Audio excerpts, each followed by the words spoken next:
Kia ora, good evening. We begin tonight with a One News investigation into a security group claiming to have a bodyguard contract with UNICEF in Russia.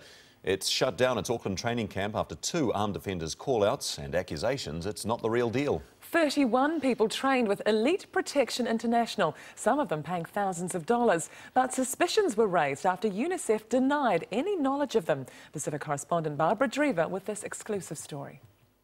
I want my f***ing money back, bro. And if you think you can take my money and change my life and not have me change your life like you've never seen, then you better get my money. Where's Jawad? The man behind a so-called global defence business is himself under fire. He promised these men well-paid jobs as bodyguards in Russia. In return, they gave him $5,000 for training. We'll be looking after kids, orphanage kids, being security for them while they're in transaction from the orphanages to the schools, so that they wouldn't get kidnapped by sex traffickers. While a suspicious Humanloto Sakaria pulled out, what sort of an outfit is this? The other bodyguard trainees were reassured by Wes Jawad that his business had a contract with UNICEF to provide protection for the children. So my question for you, Wes, is are you here because you wanted to take us away for a UNICEF contract? I wanted to take you, for UNICEF contract, that's correct. Yeah. Okay. But UNICEF denies this. UNICEF is about to pull out of Russia in the next few weeks. It doesn't provide security to orphanages.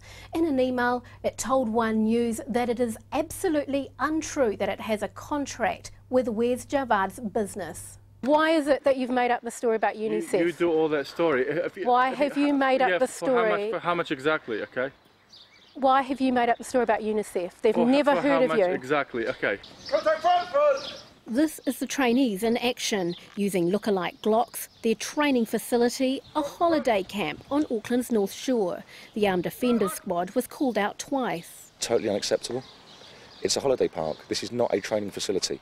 The people that we're training at the moment are going out to do armed roles in a foreign country where there is a threat. They have no weapons experience.